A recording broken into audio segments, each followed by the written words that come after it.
भगवंत त्रिपुरारी महादेव आपल्या अर्धांगिनी पार्वती मातेसह रत्नजडी सिंहासनावर बसले असताना भगवान गणपती बाप्पा चौरीने त्या ठिकाणी वारा घालीत आहेत. सर्व देवतागण हात जोडून उभे आहेत आणि रंभारिक त्या ठिकाणी नृत्यांगना त्या ठिकाणी नृत्य करत आहेत. अशा मंगलमय प्रसंगामध्ये त्या ठिकाणी पार्वती मातेने भोलेनाथांना सांगितलं, हे प्रभू, आम्हाला पावन करणारी अशी एखादी काही कथा सांगा की ती कथा श्रवण केल्यानंतर की आम्हाला खरोखरच आमच्या जीवनाचा उद्धार होईल, अशी काहीतरी कथा सांगा. त्यावेळेस भगवान त्रिपुरारी सांब म्हणजेच भोलेनाथ पार्वती मातेचा तो प्रश्न ऐकून समाधानी झाले. सांगितलं, देवी, एक सुंदर असणारी कथा मी तुम्हाला सांगितलं, ती कथा लिंग पुराणात आली आणि तीच कथा आम्ही तुम्हाला या ठिकाणी सांगण्याचा प्रयत्न करतो. एकदा कांचीपूर शहरामध्ये सोमदत्त नावाचा एक राजा होता. राजा अतिशय नीतिवान, धर्मवान, राजाचा कुशलतेने व्यवहार पाहणारा असा तो राजा. आणि त्या राजाला 500 बायका होत्या. एकापेक्षा एक सुंदर असणाऱ्या 500 त्याला पत्न्या होत्या. परंतु याच्या तो 500 पत्न्यांपैकी 2च पत्न्या मात्र पतिव्रता होत्या आणि 498 पत्न्या या मात्र जार कर्म करणाऱ्या होत्या. आणि कसं असतं, प्रजेने केलेलं पाप हे राजाला भोगावं लागतं, राजाने केलेलं पाप हे पुरोहिताला भोगावं लागतं, शिष्याने केलेलं पाप हे गुरुला भोगावं लागतं आणि पत्नीने केलेलं पाप हे पतीला भोगावं लागतं. विठ्ठल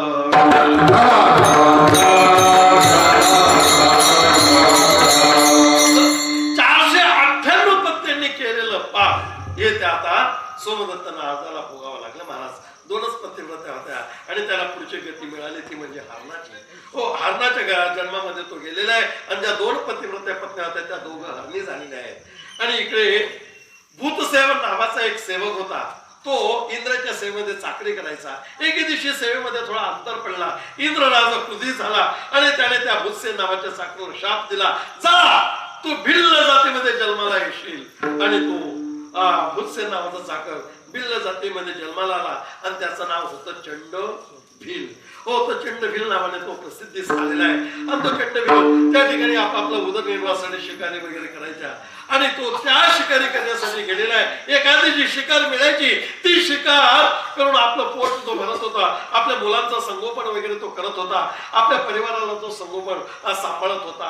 अशा प्रकारे एके दिवशी तो शिकारीसाठी निघालेला आहे. आपलं त्रिकांत बरोबर घेतलेलं आहे. हो, आपले ते बाण बरोबर घेतलेले तो शिकारीसाठी गेलेला आहे. 12 वाजले शिकार भेटत नाही, पोटामध्ये भूक मावत नाही, परंतु घरी कोणत्या दिशेने जायचं? घरी देखील लहान लहान मुलं आहेत, आपली पत्नी आपली वाट पाहत असेल, आपल्याकडे शिकारीची काहीतरी अपेक्षा त्यांची असेल आणि आपल्याला भेटत नाही.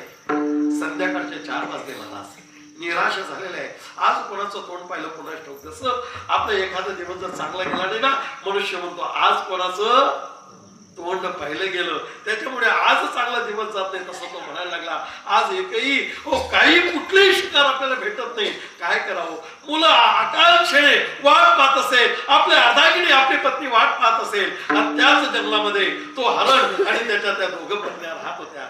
लहान पत्नीला 2 पारसं होते आणि मोठी जी पत्नी होती ती गरोदर होती हरणीच्या रूपामध्ये. आणि त्या ठिकाणी संध्याकाळचे 6 वाजले. जंगलामध्ये शोधता शोधता शिकार सापडत नाही. 6 वाजले, 7 वाजले आणि शेवटी तळ त्याला दिसलं. तळ दिसला, आनंद झाला. घरी तरी कोणत्या आशेने जायचं त्याच्यापेक्षा याच तळ्यावर आपण जाळ टाकू, एखादं हरण वगैरे पाणी प्यायला येईल, आपल्या जाळ्यात अडकेल आणि आपण त्याची शिकार करू आणि घरी घेऊन जाऊ. आणि काय हाताने जाण्यापेक्षा त्याने त्या काय केलं, त्या सरोवराभोवती जाळ टाकलं आणि एक झाड होतं, त्या झाडावर तो चढून बसला आणि त्या झाडाकडे त्याला व्यवस्थित ते झाड दिसत नव्हतं. मग तो पाला तोडायचा आणि खाली टाकायचा आणि नेमकं ते झाड म्हणजे बेलाचं होतं, बेलाचं.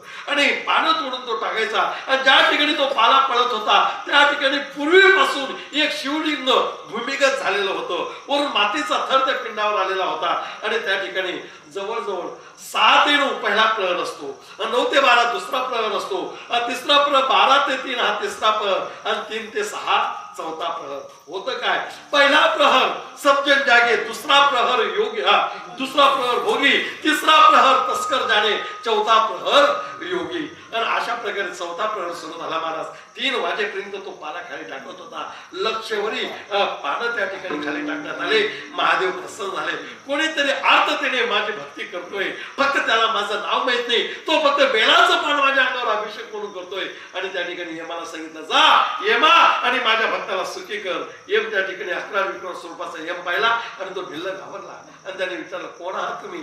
त्यावेळेस त्या यमाने सांगितलं, घाबरू नको, मला भगवान भोलेनाथांनी पाठवलेले आहे. अरे तू ज्या ठिकाणी या झाडाचं पानं तोडतो ना, हे झाड म्हणजे सामान्य नाही, हे बेलाचं झाड आहे. आणि तू सकाळपासून आज काही खाल्ले नाही, योगायोगाने तुला काय झालेलं आहे? उपवास झालेला आहे आणि तू निरंकारी उपवास केलेला आहे. अरे आपण एवढंच नाही, शास्त्राने तर आपल्याला असं सांगितलंय, येता जाताच एकादशी कधी सुद्धा आपण धरली जात नाही. परंतु या ठिकाणी तर तू बाबा योगायोगाने अतिशय निर्जला व्रत तू धारण केलेले आहे, म्हणजे तुला भोलेनाथांची पूजा केल्याचं फळ मिळाले. भोलेनाथाने तुला सुखी करण्यासाठी मला पाठवलंय. बोल, तुला जे मागायचं असेल ते माग. त्यावेळेस त्याने सांगितलं, मला काही नको, मला फक्त हरणाची आणि पक्ष्यांची भाषा कळायला पाहिजे, एवढाच उद्या. तथास्तु म्हटलं, यम निघून गेले. आणि याला आता अतिशय आनंद झाला की मला हरणाची भाषा समजेल, पशु पक्ष्यांची भाषा मला आता कळायला लागेल. आणि एवढ्यात सकाळी तांबड फुटलं आणि एक हरण पाणी पिण्यासाठी पाण्याच्या शोधात आलं आणि त्याला अतिशय तहान व्याकुळ झालेला होता. रात्रीपासून त्याला तहान लागलेली होती, सकाळ निघायची वाट पाहत होता आणि सकाळी तांबड फुटलं. त्या आशेने पाणी दिसलं, धाव घेतली, त्या जाळ्याकडे त्याचं लक्षच गेलं नाही आणि तो नेमका जाळ्यामध्ये अडकला गेला. जाळ्यामध्ये अडकला गेला. हरण जमिनीवर लोळायला लागलेलं आहे. 1 तास झाला, आपल्या पतिराज इकडे येत नाही, म्हणून लहान हरणी ती देखील पाणी प्यायला निघालेली आहे. आणि लागूनच बघितलं, आपले पतिराज मात्र जाळ्यात अडकलेले आहेत. ती लगेच पटकन आली आणि आपल्या पतीच्या तोंडावर आपलं तोडलेलं आणि त्या दोघांचं संभाषण आहे. ती म्हणाली, का हो तुम्ही कस काय अडकले गेले? तुमचं या झाडाकडे लक्ष नाही का? तो दृष्टाने या ठिकाणी झाड लावलेलं होतं, तुम्ही त्याच्यात अडकले. अगं मला पाण्याची एवढी तहान लागलेली होती, त्या पाण्याच्या आकांक्षाने मला पाणी दिसलं आणि मला अतिशय आनंद झाला आणि त्या आनंदाच्या भरात मी या झाडाकडे पाहिलंच नाही. परंतु जाऊ दे, माझी गती मला, तुझी गती तुला. अगं तुला 2 पाळसे, तो दृष्ट आपल्याकडे पाहत नाही, तोपर्यंत तू लवकर पळून जा.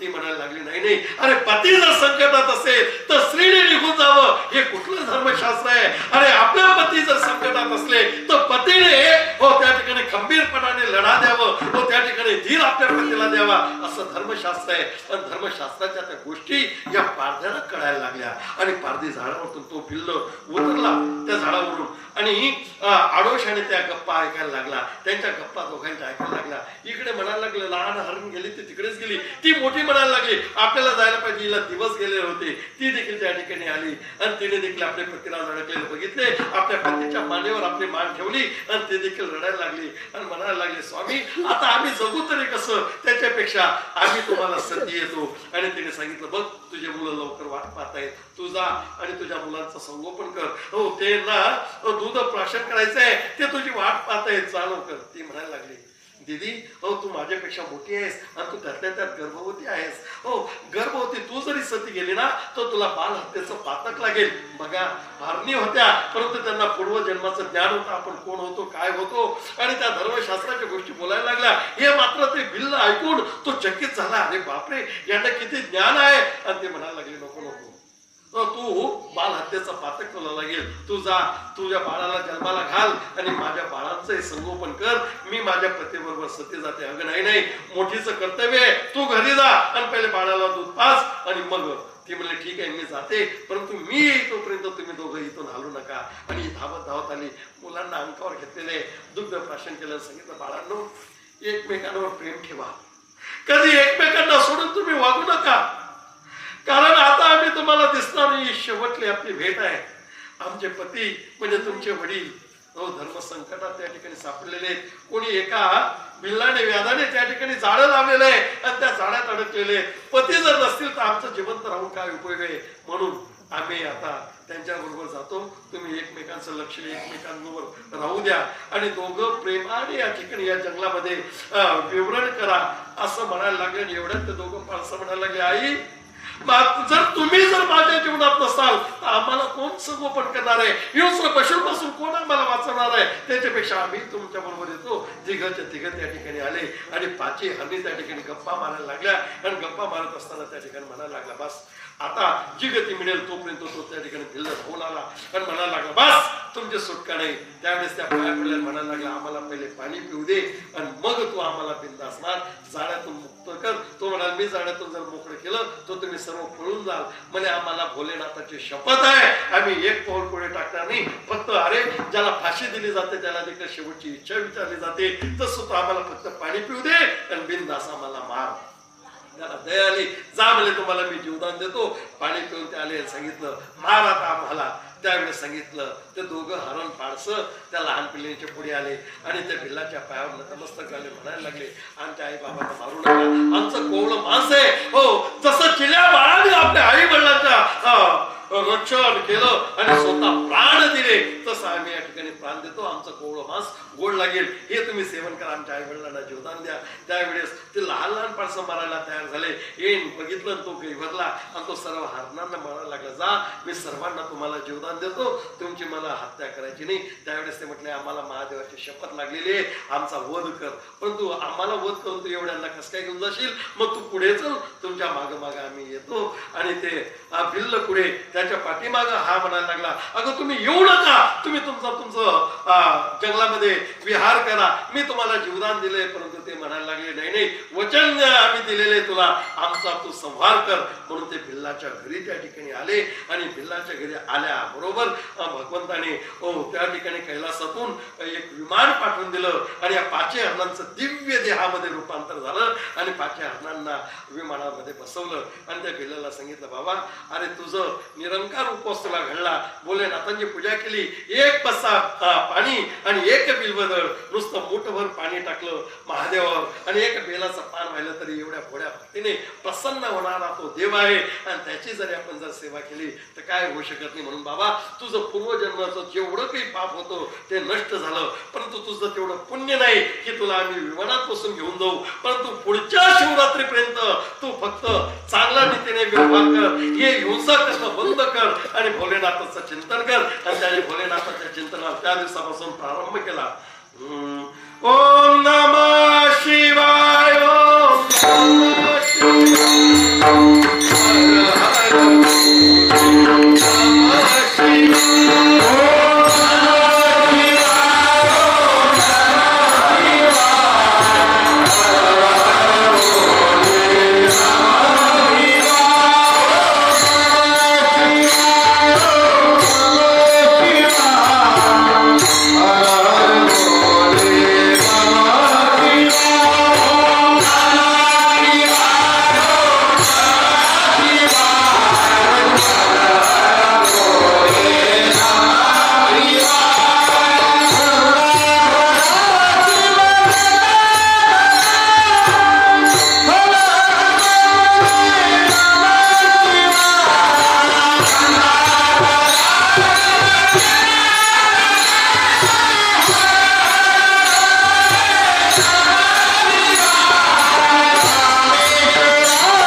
हर हर नमः शिवाय.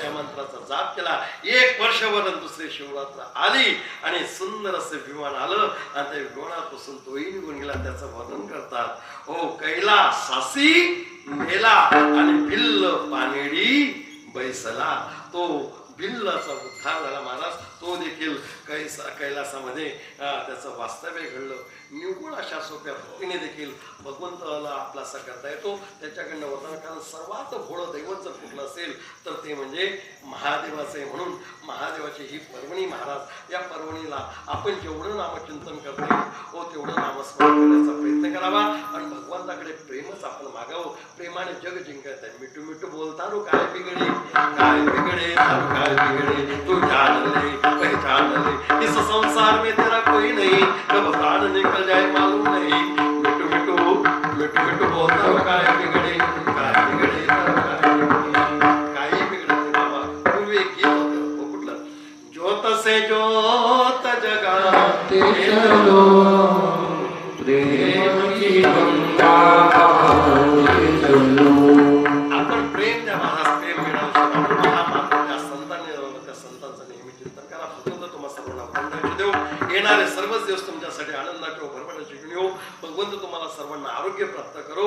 आणि हे जे कार्य तुम्ही हाती घेतलंय हे कार्य जोपर्यंत चंद्र सूर्य आहे तोपर्यंत चालू राहो हीच करुणा बघतो. ज्ञानेश्वर